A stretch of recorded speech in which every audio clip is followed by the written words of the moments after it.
Here's another show you can enjoy in the True Story FM family of entertainment podcasts. What's up, Supernatural superfans? I'm Chrissy Lenz. And I'm Nate McWhorter. And we're the host of Gank That Drink, a supernatural drinking game podcast. It's the podcast where we make up drinking game rules for a favorite episode of our favorite show, Supernatural. We recap the episode for you and let you know how all the rules played out. Then we let you know the drinking game rules for the next episode, so you can play along. Plus, members get every episode early and ad-free. With some extra bonus content chit-chat at the end of each episode as a member exclusive. So download Gank That Drink, a supernatural drinking game podcast wherever the finest podcasts are available. And or become a member at truestory.fm/gankthatdrink. And when you're out there in the world saving people and hunting things, you know, the family business. Keep the Gank That Drink motto in mind. Be excellent to each other and party on, dudes.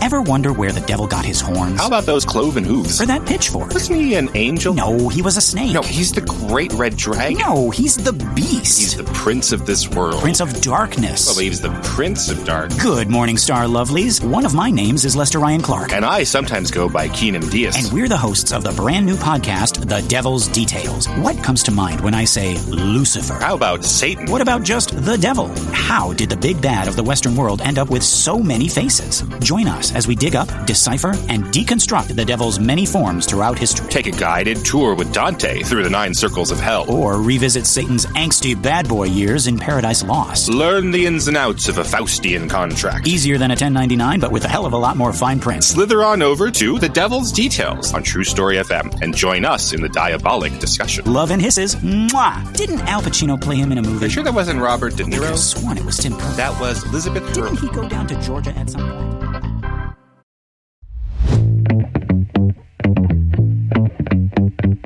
Welcome to Movies We Like, part of the True Story FM Entertainment Podcast Network. I'm Andy Nelson, and that over there is Pete Wright.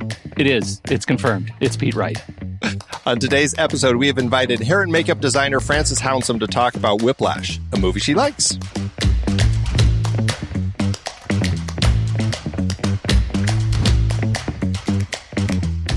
Frances, welcome to the show. Hi, guys. It's great to be here. I love the intros to these podcasts when it's all like, oh, this is hello, nice to be here. It's really cool. It's an honor to be with you guys today. Thank you for spending my bank holiday Monday with me. Oh, outstanding. Oh, look at that. Perfect. I love that you lifted. I saw just a peek of your notes that you lifted up as you were getting yourself sorted. There's highlighting on those pages. Has there ever been a guest more prepared? I don't believe so. I love that. My whole setup. I have Post-it notes all around my laptop right now. If only you could see the amount of information. Outstanding. Oh, it's so great. Well, before we start talking about Damien Chazelle's Whiplash, let's just talk about your career a little bit. Working as a hair and makeup designer, how did you get into that career? What were your steps? Sheer luck, perhaps. I always wanted to be in the film industry. I used to watch Wizard of Oz on repeat as a child at my nan and granddad's house, and I swear they said, "Is there nothing else you want to watch?" And I was like, "No, this Victor Fleming film is everything." I hear all the coolest kids are watching it. All the coolest kids are watching it, and I was like, "Okay, let's convert to Gone with the Wind," which was another one of his classics. So outstanding. If we could do everything from the first film with some casual racism.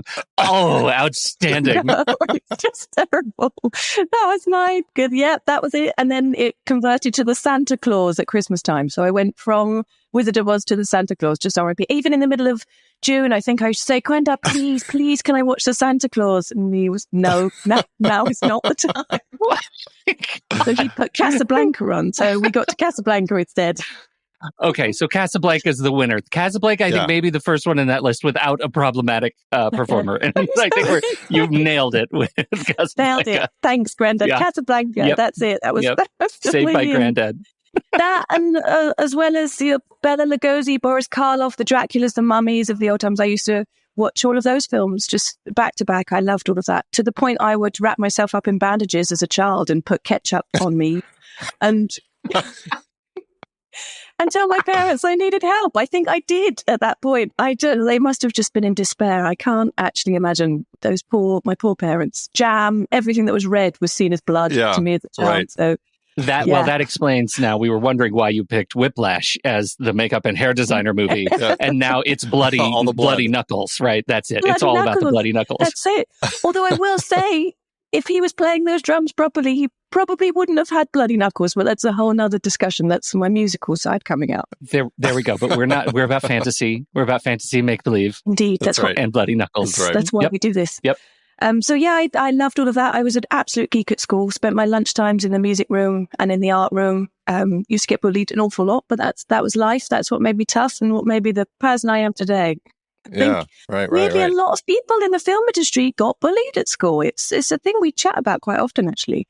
And then you find your group. Indeed, you do. And it was in the art class with my teacher, who used to teach me all about cameras, lenses. He was a photographer, so he taught me. My love of photography came from him. He used to teach me about aperture, focal depth, everything like that. And it was, he was he was the first person that introduced me to a Leica, my art teacher. And Look at that. when you see that, you're like, oh my God, this is some magical camera from Germany. I've never seen this before. My mum has like a Minolta that just has a film in it, and you just take that. I used to go home and try and make my mum's Minolta into a Leica. But I used to set the titties up, kind of set the scene, dress the cat up, put the cat in. I was like, right, and enter cat. And the cat would walk in.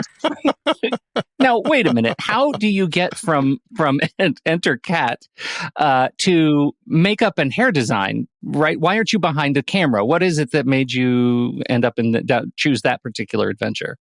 I think I am originally an artist, so I'm a painter, and I wanted to go to Central St. Martin's, which I did for a year to study fine art. But it was very lonely. Fine art is incredibly lonely. It's great painting, but you're on your own. You've got nobody else around you, and it gets quite depressing at times.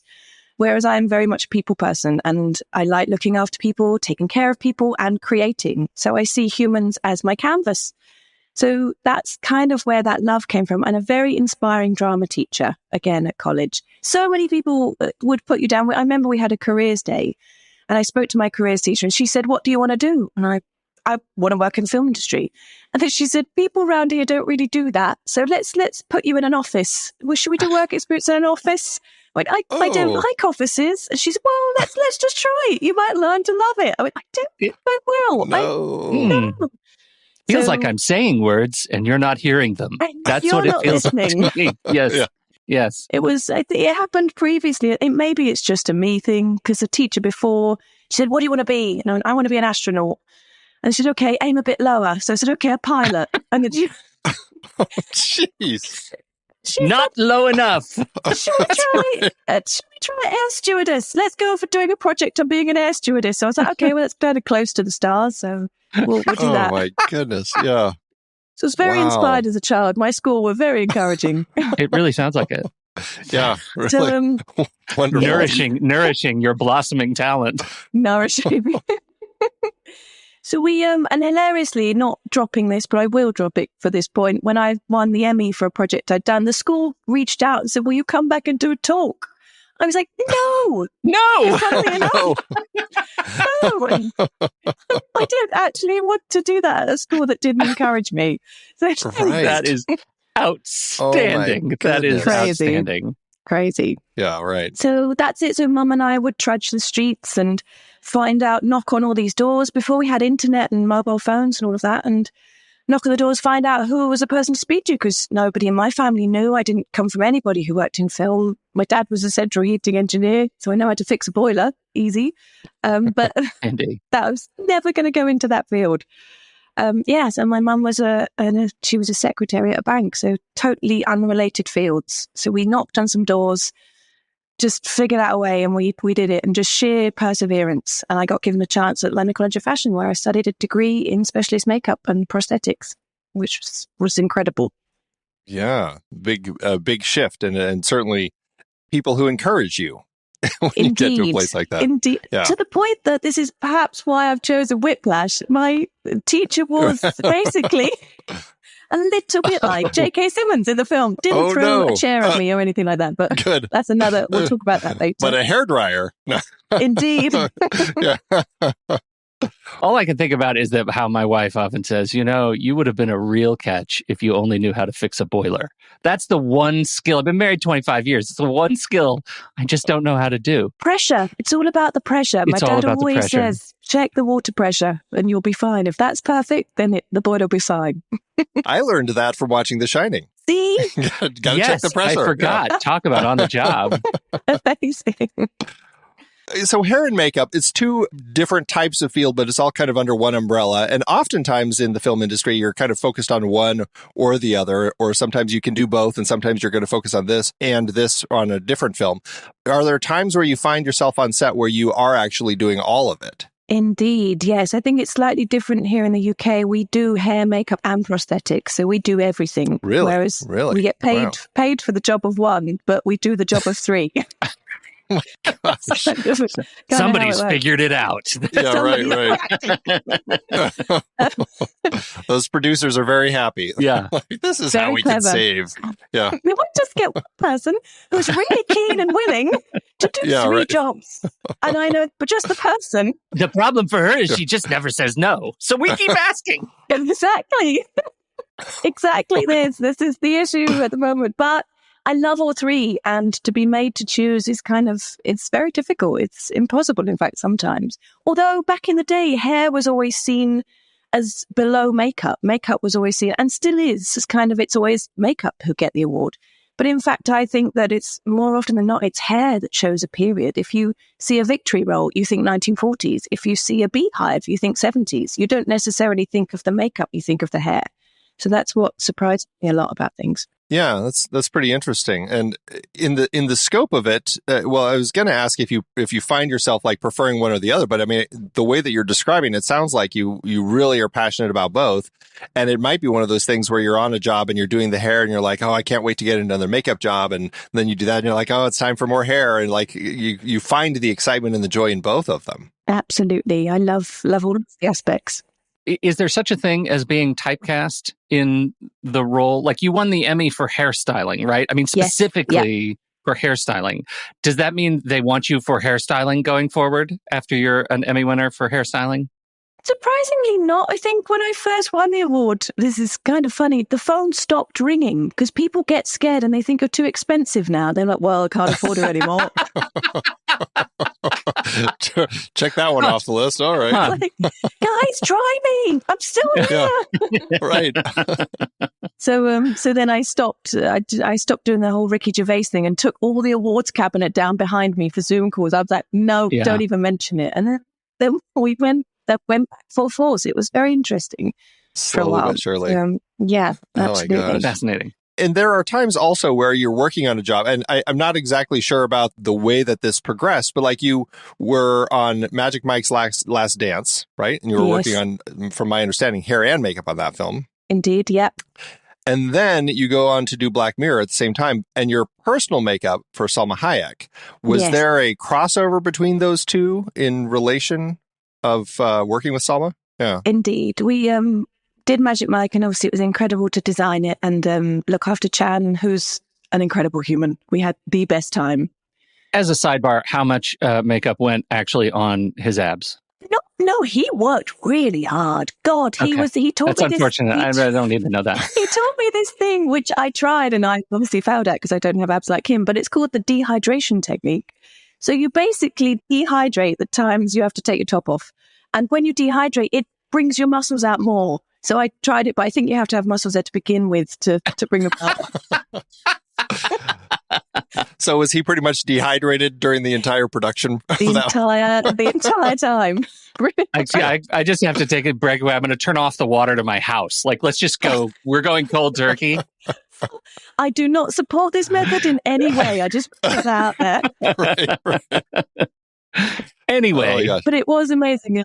And he ate a pizza and cupcakes and everything on the last day. He went for it. Hamburger. Yeah. He worked very hard. We just spray tanned every kind of 3 days. We did a spray tan. It's great. It's wonderful. It sounds like real scut work. Yeah. Right. Very hard work. It was a very difficult process. But you worked with Salma on that, and did that lead to working? Like, she just enjoyed working with you, and so wanted you. And Gotcha. then I got the phone call, and then she said, "I want you to come and do salsa with me at 5 a.m. on this other job." And so we went, and I adore her. I love her energy. She's a character in herself. She's an incredible human, and I have a lot of respect for her. She's wild in the best of ways. Yeah. Can we talk just briefly about Tattooist? Of course. I didn't know it existed, frankly, because I mean, you can't watch everything. Exactly. And Andy messaged me last night and said, "Do you have Peacock? You have to have Peacock. Go check this out." And I was blown away. First of all, what an incredible story, incredible project. And I have not finished it yet because you can't binge watch. I feel like it's a heavy series to binge watch. Oh my God. After a couple of episodes, I feel like I have the bends. Like I just need to walk, go touch grass. But I'm curious for you. I mean, you seem so kind and energetic and uplifting as a human being. And what goes into working collaboratively with people to make them appear their worst? Oh God. That's a great question, actually. I wish more people had asked that. It's, I think one of the big things is keeping that uplifting energy. That's really important, and keeping everyone energized and happy and positive, no matter what I was feeling inside. And I went through a few personal things on that job as well, but you kind of put that aside for what we're doing. But I think to keep people, like little things, shaving the heads is the biggest thing. And it's huge for me personally as well, because I'm the one doing the shaving. I'm dehumanizing these people myself. And that's a whole other therapy session in itself. But we broached it in different ways, and it was put on your favorite song, relax, get in the mood for it. One of our amazing actresses put on Britney Spears, and she said, "I'm doing a Britney, so we need to put on Britney Spears," like she's shaving her head. Or you do Adorable. you, whatever helps. Yeah, right. Yeah. So we did Britney with her, and we did a time-lapse process, and I really talked them into it. I said, "Do you want to wear wigs? Like, we can do wigs. I can make wigs. I'm a wig maker. I can do all these things for you." And most of them said, "No, we really do want to shave our heads. We want to feel the part. If we're here," we've built the concentration camps in a field in Slovakia, which was insane. We want to be in that world, as it were. It's a really tough thing to say, but they wanted to be the part. And it was a kind of 4-month shoot. So they were walking. I had all these people walking around Slovakia or Bratislava, which isn't a very big city. And you bumped into constantly the actors with shaved heads and baseball caps. I thought, God, I've done this to all of you. What? Oh, man. Oh. So I would tie my hair back every single day, so I didn't feel like, look at my long, luscious locks. Yeah, right. So I used to just try and, it was tricky, but you just make light of it. To the point that some of them have kept the shaved head to this day, which is amazing. They love it so much. Wow. So there we go. They clicked with it, yeah. Well, as a style, it's very convenient. Very convenient. There is that. Yeah. Yeah. Very true. So, yeah. To your point, I think it is an important thing to note on sets, because there's kind of a way of getting actors out to set. And one of the people that they're going to spend a lot of time with is their hair and makeup designer, the people that are working on them for quite a bit of time, prepping them. And every hair and makeup designer that I've ever met are always bubbly and effervescent and very friendly, because they need to kind of bring that energy for the actors to have, so that they feel ready to come onto set, and they aren't feeling like somebody else is burdening with all of their problems and everything. It's just like it's a big help, and I think that's a key part of your role. It's not, I mean, obviously the hair and makeup is a big part of it, but providing that space for them, I think is critical. I totally agree. It's probably, we always talk about, it's probably 70% therapist, 30% makeup and hair. So we are, I one day on my deathbed, I will write a book. I know everyone's affairs. I know who's been doing what with who. I know who had a late night last night and who didn't. Who's still drunk at work. I totally cover for that as well. It's so many things. Oh, the stories I want to hear about Keitel. Oh my God. I love him. He, I personally had a wonderful experience with Harvey, and he used to leave the makeup truck we were arm in arm, and he'd go, "Hey, which way to Hollywood?" I was like, I think it's right. Should we go right? Let's get in the car and see. So, Oh, I love that. You and Keitel, Thelma and Louising it across the pond. We absolutely were. And he used to buy me these chocolate bomb cakes when he went to Vienna for the day. And we used to dance. And I used to be a jazz singer years ago. So he very much cottoned on to that fact. It was that, I need you to sing to get me into the part. And I went, "Oh, Harvey, I can't do this every day." To the point that on set, he'd go, "Can Fran come in and sing to me?" Now, can you imagine? Wow. Me on the sofa next to Harvey, quietly singing into his ear with a camera crew and AD and all of this watching on quite happily. Oh my God. Goodness. Oh, it was quite an experience. You have the best job in the world. It was wonderful. I wish it's all of these things that people watch the show and they have no idea about, but he put so much thought into that character. He had cue cards of images. There were so many things. He's amazing. He really is. Well, he's certainly extraordinary as Sokolov. He's extraordinary. He was brilliant. And he's had a prosthetic. Did you see this piece? Yeah. Well, this was just like, did I see it? No, I didn't see it, which is incredible, right? Like, it's incredible. It's only when you go back to IMDb and are like kind of cruising credits and look at his promo picture and realize, oh my God, they changed the shape of his head completely. Totally and it was seamless. It was perfect. Well, thank you. It's a lot of. I work with Vincent Van Dyke, amazing prosthetics creator, who based in LA actually, and he shipped the pieces over, and I stuck them on, coloured them, and stuck a wig on, and we went to set. It was that every morning, which was great. Yeah, it's fantastic. Wow. It really is. It's fantastic. Thank you. Knowing that you do the prosthetics over there, like, where is the line as far as prosthetics that you do versus like when someone else is coming on to do something? Like, if it's like a finger that is missing or something like that, or something on it or something, like, is that still part of your job or? Tricky crossover. So yes, the finger that's missing I can do, but then that's a mixture of me and VFX. So I can give you the finger and make that part. Halloween around my house, just to add, is absolutely brilliant because I just hang body parts everywhere. That's fantastic. It's a little bit sadistic. I think it's kind of, kids don't knock at my front door anymore because I have like an arm and a leg hanging there, and I think they go, "Oh, avoid that one."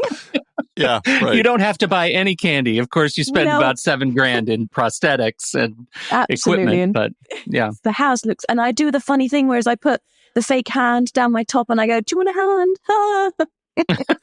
But that's a whole different story. But yes, right. So the finger would be me, VFX would do the other piece. But if you're going bigger and you're making silicone bodies and severed heads and things like that, then you bring in a whole kind of prosthetics team. I work closely with Mark Coulier, who's an incredible, like 50 million times Oscar-winning prosthetics designer who's just sensational. And he will do those bigger things. So I will do bullet wounds, I'll do severed arms, wounds, or things like that. But then if I need the big guns to come in, I'll always call him to help. Sure. Talking about sort of the evolution of the industry, you've been doing this specific work for over a decade, right? You're going to show my age now. I've been doing it for... I'm not going to show anything. That's why I left it. It's just raw. People think intense. Plus or minus 10 years. But 17. I have been doing it for 17 years. Okay. See, you're the one who showed it. There you go. We're okay. Thanks. Yeah. I'm curious how the experience of working on set has changed over this particular period, because technology and presentation has changed so much, and it seems to be changing so fast. What's the experience like for you? So much. It's changed an awful lot just in that short period of time, I think. And I have a lot of obviously older colleagues in the industry who tell me how it was previous as well. And it just, every day it's changing in the sense of technology, in the sense of budgets. I will say budgets are kind of dropping. Sadly, that's going down when in theory, it should be going up with inflation, but that's another story. But it's that. And now because of the amount of content, just because of all the streamers that we have, we used to have BBC One, 2, ITV, Channel 4 and Channel 5 at a push in the UK. And then movies, you would go to the cinema. Whereas now we just have streaming service after streaming service, just new content, and people craving new content daily. So the amount of stuff that gets made is not necessarily as good as quality as it used to be, perhaps in some respects. And the amount of money that goes into things is a lot less. People just want to see crime nowadays. Everybody loves a crime documentary. That's one of the biggest things I think Netflix churns out. Yeah, right. But it's changed an awful lot. And the technology has changed for the good and for the bad in some respects. Like the AI stuff, I know we have a massive thing going on about that, which really does, it's tricky for the makeup industry and prosthetics industry, because a lot of actors cotton on to the fact perhaps they don't have to sit in a chair for 3 hours. They can have it CGI or visually enhanced on them with a few blue dots on their face. So some are going down that path, but some are still very loyal to the planet. I've recently worked with Jim Carrey. I was his personal hair designer for Sonic, and he is absolutely incredible. I was floored the day I met him because he's my childhood just there. Oh yeah. And he fully went full prosthetic for everything, and that helps him become that part. It helps with his walk. It helps with his head, the way he speaks, the way he becomes that character. He morphs from Jim Carrey into this Robotnik, or he's the granddad. He's incredible. So it's a shame if that does start dying. I really don't want that to happen. But we have to work together. We have to work with VFX to kind of start collaborating and teamworking, which we did a lot on The Tattooist, actually. Our VFX team were sensational. We worked very closely. So in what context? I mean, can you give me an example of what I undoubtedly missed as a composite shot?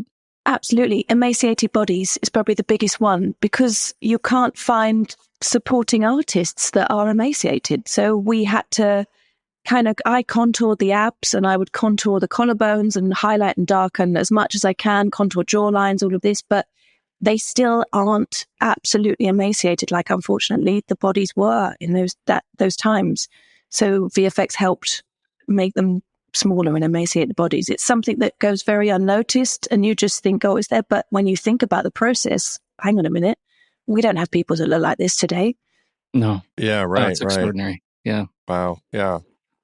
You brought up Sonic that you did with Jim Carrey. Obviously, that is very fantastical and a totally different type of work that you're doing on that. Yes. When you're approaching a project, I mean, it's very different. I mean, approaching something like The Tattooist of Auschwitz or Sonic the Hedgehog 3, what is your process of getting into the work that you're going to be bringing into that project? I think personally, after doing The Tattooist, it was quite a tough job emotionally. So I just needed something really uplifting. I needed a comedy. I needed something happy. And Jim Carrey came up. I thought, well, that you can't beat Jim Carrey. I'm not going to say no to that. So it's, I choose products mostly on the script, but mostly just on who I'm working with and what I can create on that job. Like when I got the Tattooist script, I thought, wow, this is tough. This is going to be really tough, but I want to bring that. And I think it's a story that needs to be told. So I really want to support that process. So it's all that kind of, and I'm not fussed about budgets. Obviously big budgets are incredible, but I equally love very good scripts. So if you get a good script, and sadly great scripts and great dramas don't have big budgets, and comedies, and they don't have large budgets nowadays. So if I like the script, I'll do the job. What's your department size on a small budget versus a large budget? We can go from I was just thinking of my incredible team that I work so hard sometimes, and they're always so grateful. Hey, don't you want to sleep? I think you do.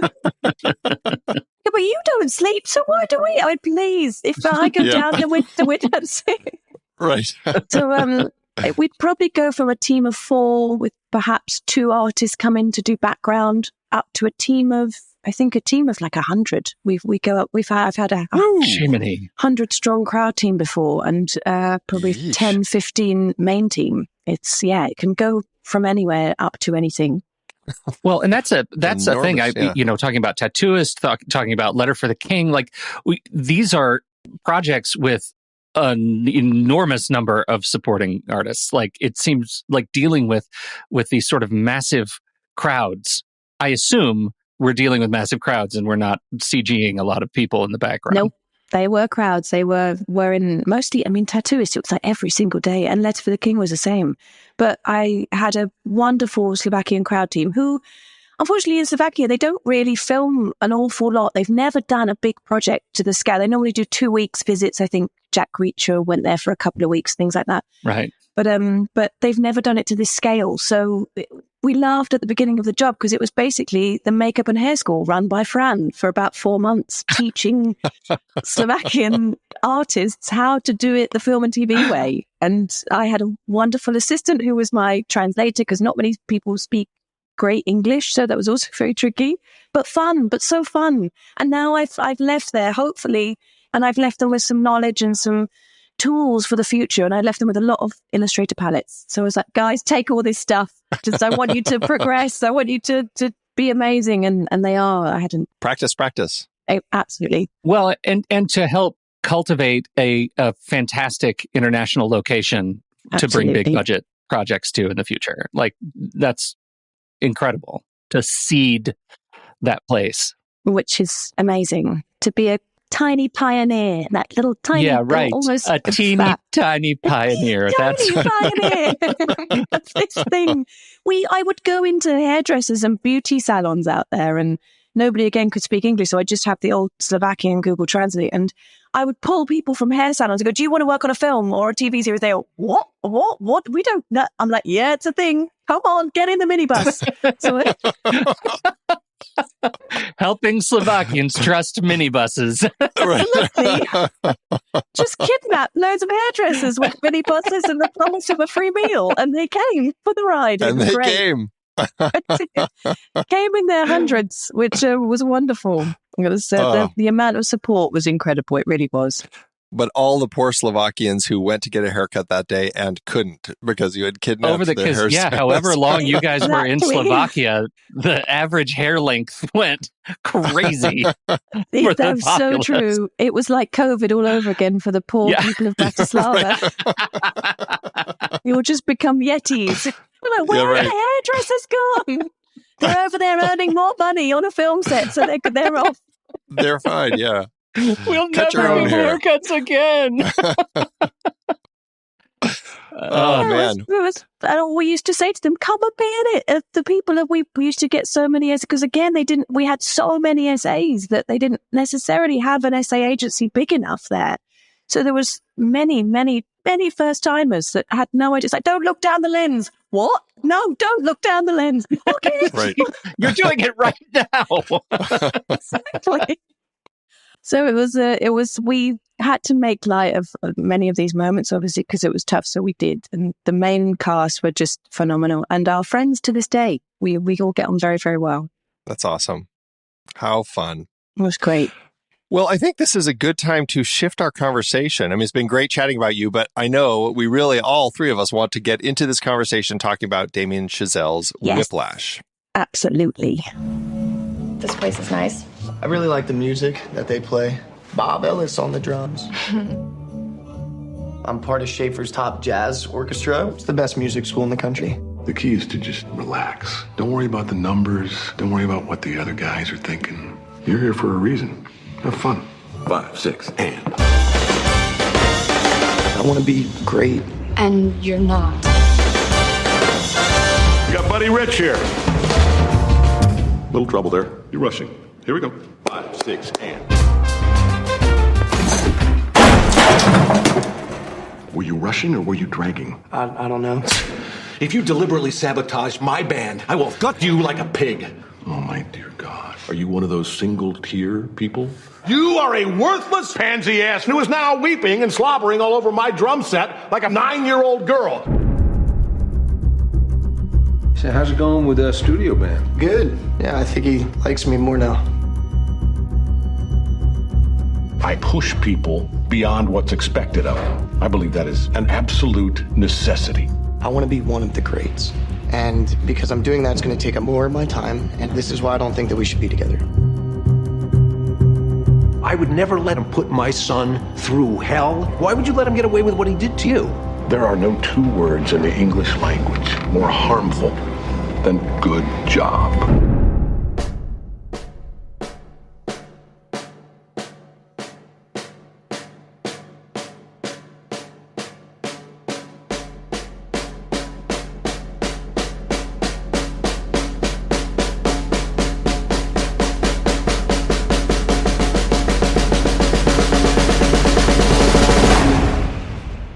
where did you first see this film? Like, and how did it hit you that first time? Oh, God, where did I first see it? I think I saw it in a movie theater in New York, actually. I think, which you guys have a very different movie theater experience in America. And I found that out years ago. In the UK, we don't necessarily clap at the end of film. We don't go, whoop, whoop, yeah, man, whoa, yeah. We just don't really do that. It's just, if it's anything, it's the quiet little British. Right. Absolutely. It's the very refined, quiet little clap or the Queen's wave. That's just what we all do. Queen's wave at the end of a movie. Jesus. Elbow, wrist. Okay. Absolutely. All right. So yeah, it was an experience, and hearing people cheer and go, I was like, wow, this is great. I quite like this. And I kind of tried to bring it back here, but it went down like a lead balloon. So we're not going to do that. People are like, who is this person making all these noises in the back of the theater? Yeah. She's like at a baseball game. She needs to leave. So it was very much that. And I remember seeing it. I think I sat there, and I always watch the credits, as you do, just respect to our fellow creatives. And Absolutely. I just sat in the cinema at the end for about 20 minutes, staring at a blank screen, thinking, oh my God, Damien, Chazelle, who are you? Like the most phenomenal, incredible, young, beautiful, wonderful director of the new age. He is just, I had to go back and see it the next day, which I did. Fantastic. Had you seen the short film, or was this kind of like you were walking into this blind, not really knowing about it? Blind, absolutely blind. I'd seen his film. I think it's Guy and Madeline on a Park Bench. I think that's the one he did before that. I've seen that and loved that. So I loved what he was trying to create. And then this was just like, wow, this was, so I've watched the short film since, which I think they made on like $28,000 or something like that, which again is amazing. Yeah, right. Which is kind of like a scene from this. It's, just the scene when Andrew first gets to play, and the whole, are you rushing or are you dragging? That whole conversation. Not my tempo. This is what I say at work sometimes. I go, guys, not my tempo. It's not my tempo. And they're like, oh, be quiet. Stop with the Whiplash quotes.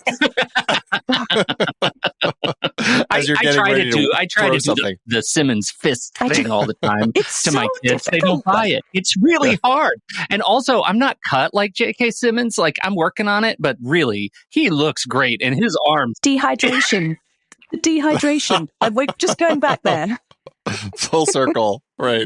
Oh, yeah, it's incredible. So this movie is legit like my favorite movie, and it's been on my Letterboxd #1 for years. How many years? I don't know, all of them. And so I'm hugely I find this movie really, really fascinating. I also, when I tell people that I love this movie and I find it inspirational as an education movie, they look at me and they say, "Are you a sociopath?" I am curious your take on the ultimate message of the movie. Are you inspired by the movie, or are you just inspired by the filmmaking? Okay, this is great because I've been thinking about this a lot lately. So, is it on one of your post-its? It's right. Where am I looking? Left, right. No, genuinely, the two of them ultimately win at the end of the film, which kind of isn't right, because he wins because he's created the best drummer in the world. And it's like, look at my live band. They're incredible because of me. And then Naaman wins because he's like the most incredible drummer in the world. And he's proving it to the audience, and he's taking control of that stage and absolutely owns it. So they both win, which is kind of showing us that maybe being an abusive teacher works, which it shouldn't do. But going back to my university experience, my teacher did always used to put me down and always said, no, you can do better. And every day I showed him my project I was so proud of, and he'd go, no, that's not good enough. Or there was times he did throw a talco across the room. It was a small hairbrush. And I thought, oh God, no. I just can't win. Whereas the other colleagues, some of my other students in the class were like, oh, this is amazing. This is an incredible project. Wow, you're good. I thought, why are you not saying this to me? And when I graduated with a first, I said to him, look, I got a first. Am I good enough now?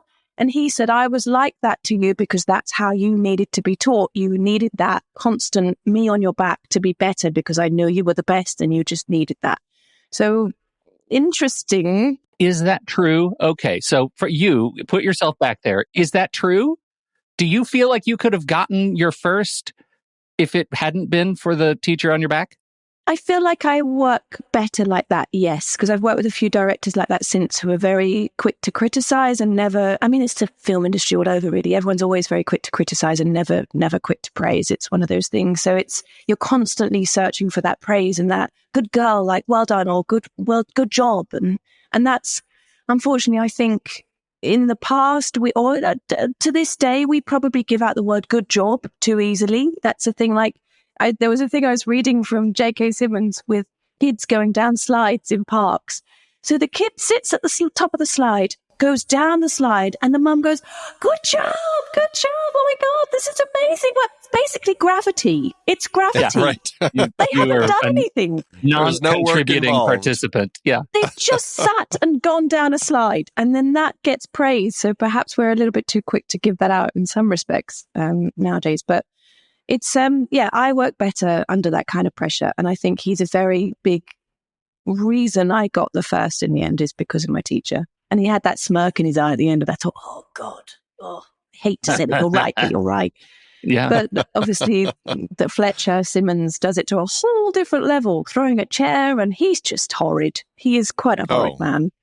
Well, he is, and part of the beauty of their relationship is that they're both sort of horrid, as one as a student, one as a teacher, and together they are combustible. And it is the nature of that combustion that creates the opportunity to do the final performance and for Andrew to take control of the stage and essentially conduct the band from the drums. And then give Fletcher a chance to shine too, right? To work as collaborators. So it goes from combustion to collaboration, and that's the journey of the story of the teacher-student. And that is the thing that I appreciate about the narrative so much. That's why it's one of my favorite movies, because you have to watch it like 5 times to realize that both of these guys have best interests at heart and have no idea how to communicate that to the world.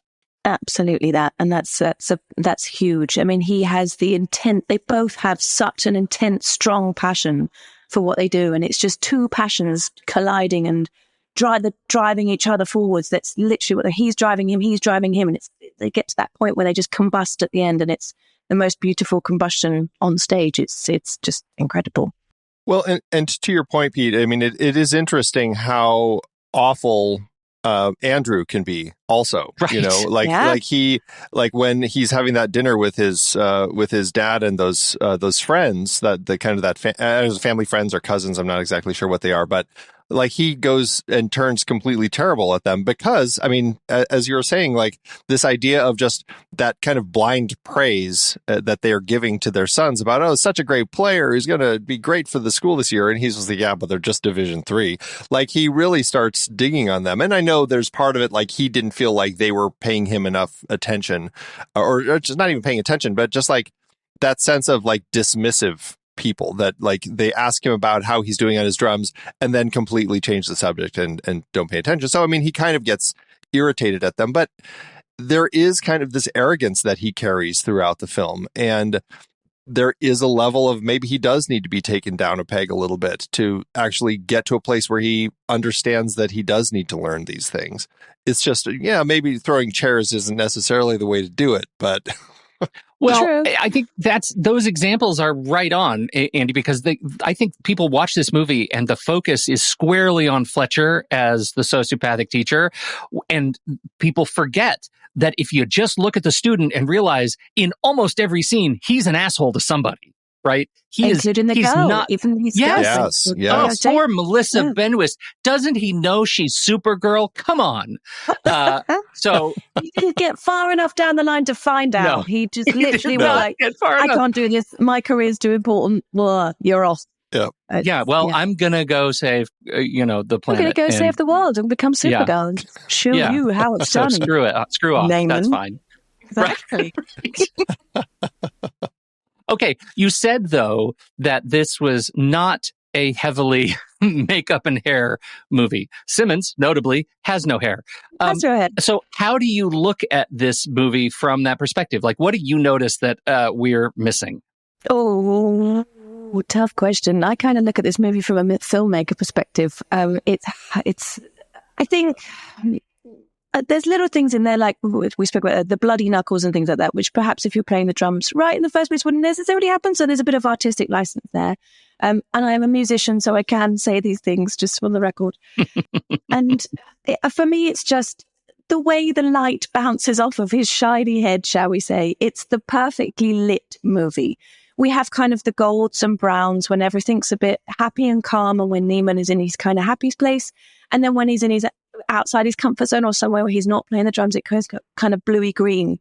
So for me, just colours, that's how I see this film from obviously an art point of view. It's the lighting and the grade that's been put on the end of it that I absolutely appreciate to the hilt. And there's quite a bit of sweat too, though. And I know that also ends up being something that you're doing with, bringing more spritz, kind of like, absolutely. Let's get people wet. So, but I mean, it does get to a point where you're kind of like needing to get them drenched and stuff as he really progresses when he's doing those, speed, I don't know what you call it in the world of drumming, but just like speed drumming, where he's just trying to go as fast as he can and just, as long as he can. And I imagine some of that is actually Miles Teller's real sweat, but also I'm sure that in your department, you're trying to come in and enhance it or maybe reduce it and everything. And so that's a whole aspect as well that probably plays into this film quite a bit.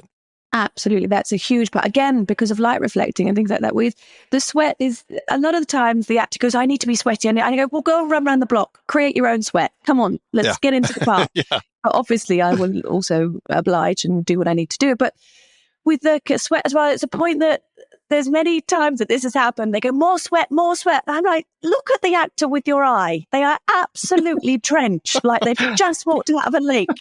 Sometimes you need to light the sweat just so it pings and it gets that glint. So if we could just have a quick chat with the gaffer and the DOP just to get a little bit of light in there, it might help you see the sweat.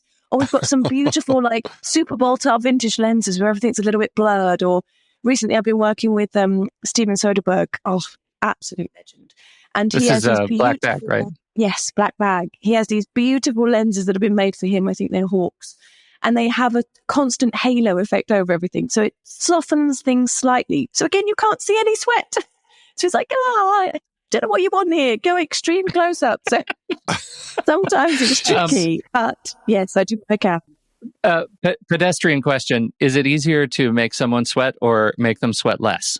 Oh, it all depends on the room, the lights, the situation. If it's hot, they're going to sweat. It's one of those things. Probably a lot easier to add sweat than it is to keep going in and taking it away with tissues, fans, everything. It's, like the dancers on Magic Mike. They would just sweat constantly because their dancing is insane. They were just going for it. Yeah. Yeah. Which kind of adds to the look, really. So, and that's exactly. Teller. This is Teller sweat. I think that's the canonical truth. This is Teller sweat. I'm going to give him the credit for that. Right. Real. Yes. Right. If there were still an MTV movie award for sweat, it would go to Teller. Goes to Teller. Yeah. But J.K. Simmons, he doesn't really sweat all the way through. I don't know if you've noticed, I have looked at that tiny point. He just stays very neutral. He never gets to that point. Even though he's conducting an orchestra on stage, he still doesn't sweat. Okay. So symbolically, what do you think that means? Because I think it means something in their relationship. I don't know. I think maybe because he's just always cool, calm, and collected. And that's the point. Even in the height of drama, he's still the coolest man in the room, which, I mean, he actually is. It is J.K. Simmons. I saw him coming out of a lift once in London, and he was the same. And he's so cool. Just as cool. Yeah. Even the trailer for that he plays Santa Claus in the Rock movie. I can't think of what it's called. He's Red lifting. One. He says, "Let's go heavy." Yeah, Red One. He and the Rock actually hold their own together in the same frame. And absolutely, who else could do that? Simmons.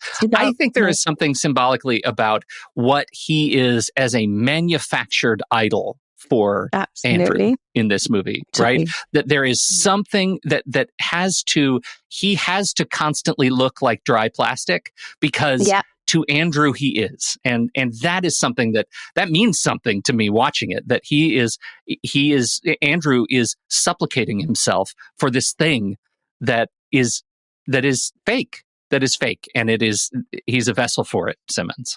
Totally that, and he never his costume never changes, his look never changes. He's always the same. It's totally reliant on performance, and that's what's so amazing about that. Well, and contrasted to Paul Reiser, right? To Andrew's dad, who Paul Reiser, the consummate human being. Yeah. Right? He's just so normal.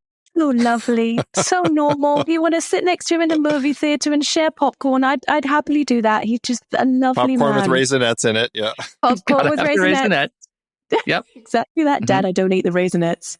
Yeah, I mean that's the contrast, right? Is that Andrew has shunned his own father, who is clearly made of human materials, for this idol in Fletcher, and they play that contrasting role, I think, incredibly well. So well. And when he uses that at the beginning, when Fletcher says, like, your mother left you as a baby, and I thought, oh, wow, that is, and they're having a real kind of heart-to-heart conversation, and it's, how did you get, like, what does your dad do? What does your mum do? And you think, oh, it's nice. He's trying to build a bridge. He was trying to warm up to him and show a bit of personality. Something like that.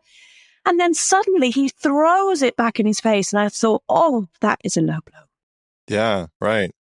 It does make you wonder, like, how far does he go? Like, has he done that with all of these students? Has he had these private conversations before they've really seen him turn on them to actually use it against them perpetually? Like, perhaps the one guy who said that he ended up being flat, but really wasn't. Perhaps he had talked to him about his struggles with eating or whatever it was, because he sure, blows that in his face as he's having those conversations with him. Why are you looking on the floor? There's not a Mars bar down there. He says that. I think that's one of the lines. Yeah. Yeah. Right. And it makes you wonder, like, when we get to the point in the film where Fletcher learns about the student who had killed himself, and then that turns into this whole lawsuit or push to get Fletcher out of the school. It does make you wonder, like, what was the journey for that kid? I mean, he had sent him a CD of him playing his music, signed to him and everything. So perhaps there was still that connection, but also clearly that person was also broken. And it's just... Absolutely. And that's a nice punctuation, I think, when that happens, when it comes in. It kind of shows that Fletcher has a side. It shows he was emotional that day. He was quiet. That's when he did that. But little did he know the guy died because of him. He needed some therapy. That was tough. It was a tough scene. Yeah, it's very difficult. And it does play for an interesting shift in the film, where then it gets to the point where Andrew is just like, well, I don't want to, like, you could see it in that conversation between his dad and the attorney for the school. Lady or whatever she is. In that conversation, you could see that he still saw Fletcher as this idol, this person that was getting him somewhere. Like, it's like he felt it, but he was still broken by that. And that's what's so interesting, because he doesn't want to do that, but he ends up just like, what do you want me to say? We see him in the jazz bar, and he still is like, no, but he still trusts him. He still has that trust in him to go, actually, yeah, I'll come and do it. Not even thinking for a second that this guy would have known it was him and he'll just turn on him. He still had that trusting, like, relationship with him. Right. Who even lied to him about the fact that, it was probably some student who was in his class, like, knowing that it was him. It's diabolical. It is. That's gaslighting, right? That's where we are. Like, the movie is just them trying to out-gaslight one another. Absolutely. Second it gets and third to that act, at the end. Right? Just become masters of gaslighting. It was exactly that in the end. Yeah. So pivoting just a little bit away from this movie directly, where do you stand on Damien Chazelle's other works? He sort of came out of... I'll say, relative nowhere with this movie, right? Yes. He'd written Grand Piano in that era, kind of before this came out, which was awesome. Totally worth seeing. Anybody who hasn't seen it, really fun. Although sadly does not make the 6-star rating on IMDb. Still worth seeing. But then he comes out with these other movies, La La Land and First Man and Babylon most recently. Where do you stand on the rest of his catalog? Does he live up to his Whiplash roots? I am a huge Chazelle fan. I'm a very big fan. It's a really tricky one, because then you go from this kind of really kinetically punctuated film that goes along with the percussion and the drums. Then you go into La La Land, which is very glowy, very curvy, very movie, very beautiful. You have the blue Disney skies, everything, like, makes everybody want to go to LA. I did love La La Land, but that's because I'm an old-time Hollywood fan. I'd like to think that that's what Hollywood's like. Wouldn't it? Yeah, I know it's not. It's probably a bit more like Babylon. But it's I love that, and I love the kind of curvature into that.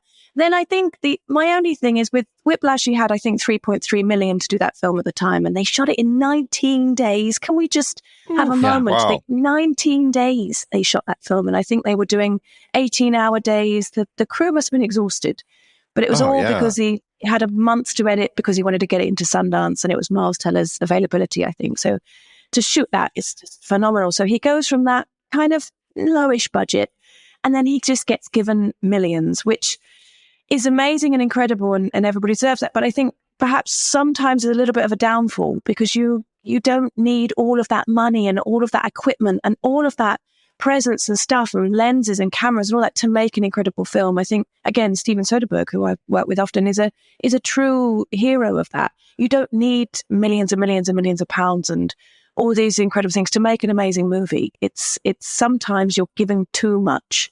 And that is a lot of people's downfall, I think, in this industry. They're a little bit power gone mad. But Babylon, again, stunning film, amazing film, about 3 films in one, which is, I would have loved the Tobey Maguire bit. That went a bit crazy for me at that point. I thought, no, you've lost me now.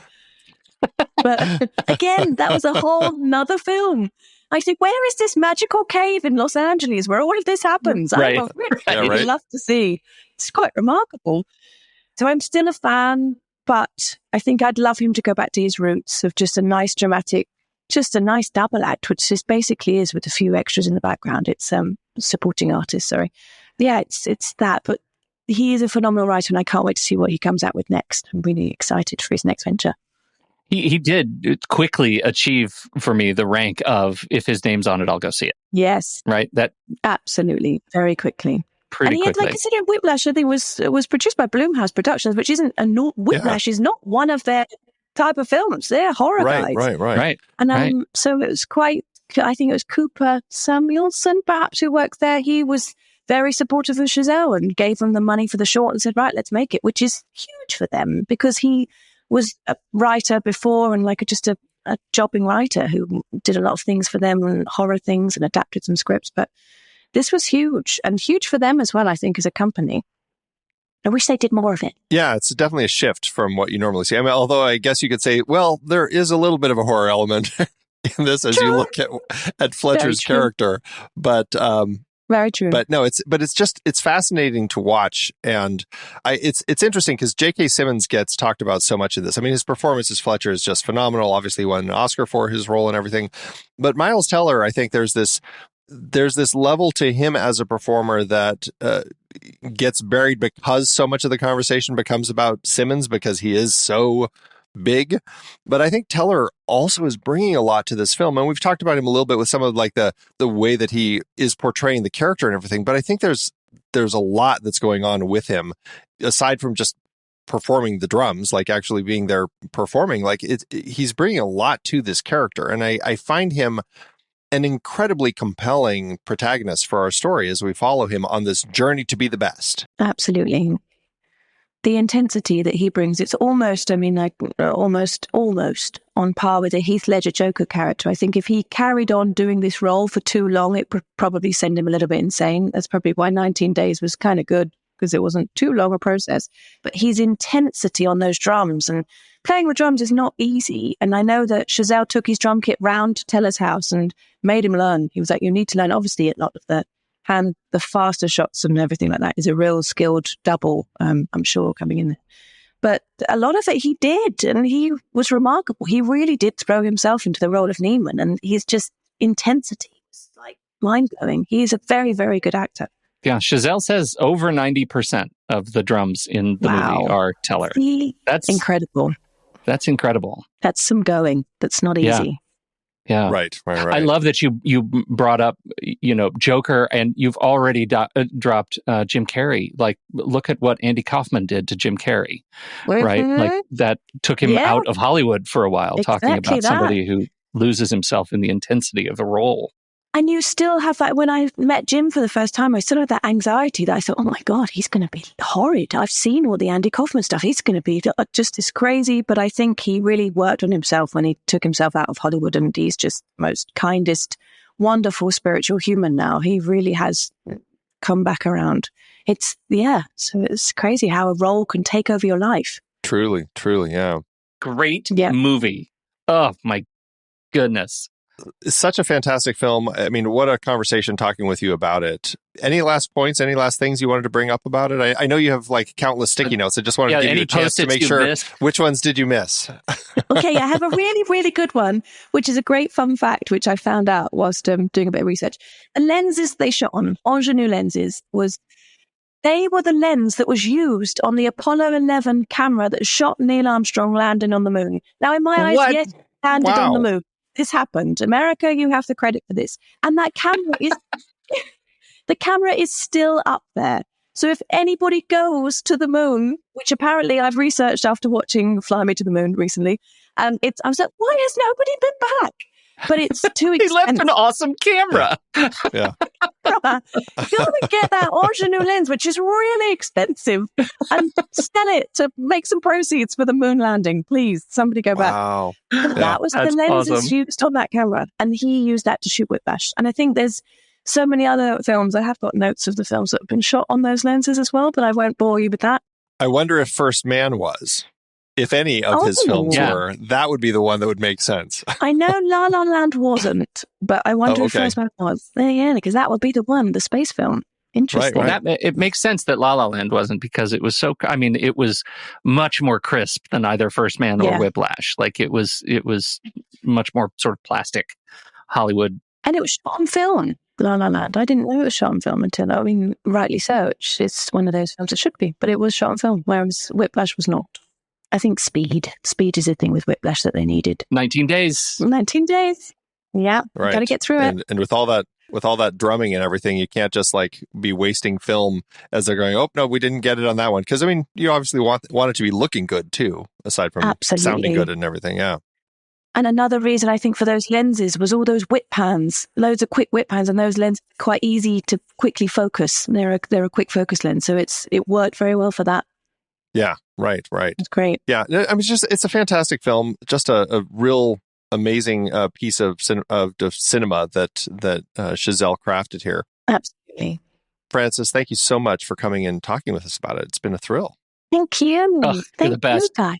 I love this. Can we do this again sometimes? It's brilliant. Right. Anytime. Absolutely. We can talk about the Joker next time. I don't know, something that's coming out soon, isn't it? Maybe we do a conversation on a double feature, Joker and Folie à Deux. Oh, yeah, there you go. Yes. There you go. Yeah, there you go. All right. And there's plenty of hair and makeup to talk about with us as well. Yes. Next time it would be great to talk about a film where I could talk about hair and makeup. Right. Absolutely. Awesome. Thank you, Frances. Oh man, Frances, do you have any places online that you send people, like socials or? Oh God, just probably Instagram is the old classic. I'm at Fran_makeup_designer. Or just my name. I'm the only one in the world with my name, so I'm quite easy to find, unfortunately. Unfortunately. Well, we'll make sure the link's in the show notes so people can just click on it and then they won't have to worry. But it has been such a joy. Yeah, such a joy having you here. Thank you. We really appreciate it. So honored to be chatting to you both today. It's been so wonderful. Thank you. Absolutely. Well, we'll have those links in the show notes. Again, we certainly appreciate you joining us here today. For everyone else out there, we hope you like the show. And certainly hope you like the movie like we do here on Movies We Like.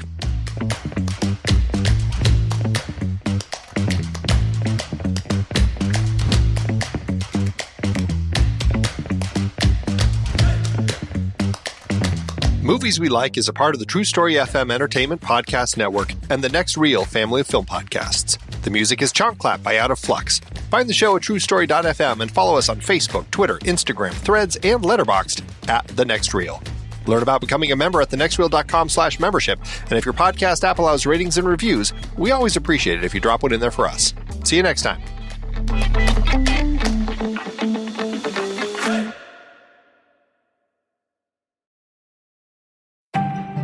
Hey, Pete, have you ever been fascinated by the allure of secret societies throughout history? Are you kidding me right now, Andy? I live for this stuff. From the Freemasons to the Illuminati, I am obsessed with these clandestine groups. The Rosicrucians and their ancient wisdom, the Skull and Bones Society at Yale with its powerful alumni network. I'm drawn to them. There's something about how they offer this exclusive access to hidden knowledge. They totally capture my imagination. It's like they give this sense of belonging to something greater than oneself. Wow, sounds like you're looking for one yourself. Do you even need to ask? Where do I sign? How much blood do I have to give? Are there any required tattoos or brands involved? Is it my first or second born that they need? Well, what if I told you that there's a secret society for film lovers right here at the Next Reel family of film podcasts, all proud members of the True Story FM network, and you don't have to give any blood or either of your kids? You've got my attention, Andy. What can you tell me about this cinematic brotherhood? When you become a member of the Next Reel family, you gain access to a treasure trove of exclusive content, early episode releases, and a community of passionate film enthusiasts who share your love for movies. It's like being initiated into a secret order where you're privy to the inner workings of our shows, including the Next Reel, the Film Board, Movies We Like, Sitting in the Dark, and CinemaScope. But Andy, as a member, will I unlock a world of bonus content from extended conversations and behind-the-scenes insights to exclusive pre-show and post-show discussions that expand the conversations about the films we love? Why, yes, the true power of this secret society lies in its community. As a member, you'll join an exclusive group within our Discord community where you can engage in clandestine conversations with other passionate film fans in our members-only channels. But what about live recordings, Andy? The sacred rituals of any good cinematic order. Will these episodes be scheduled in advance so that members like me will know when to gather around the virtual pyre in real time via YouTube? Ah, yes. Perhaps the greatest secret of all is that by becoming a member, you're not just investing in your own entertainment, you're also supporting the tireless work of our independent creators and helping to keep the magic of cinema alive and well. So if you're ready to join this elite group of film lovers and unlock the secrets of cinema, head over to truestory.fm/join. For just $5 a month or $55 a year, you will gain access to a world of exclusive content, engaging discussions, and a community that shares your passion for movies. Head to truestory.fm/join to sign up. Andy, I can't wait for you to welcome me into the inner circle of the Next Reel family of film podcasts. I'll see you in the secret chambers. Now, when do I get my ring? Well, we don't actually offer rings with your membership. Tattoos or brands? When can I do that? No tattoos. Secret handshakes? Tell you what, you and I can come up with our own secret handshake, okay? No, I mean, at the very least.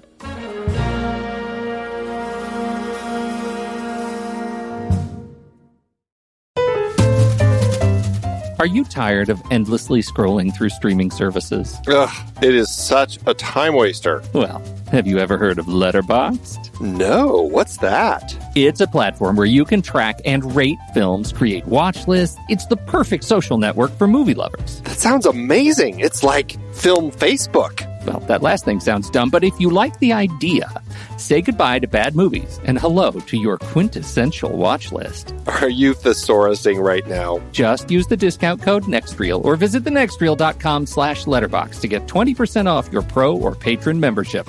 And that works for renewals as well. Awesome. I am definitely signing up for a patron membership today. Great. Start curating your movie collection with Letterboxd.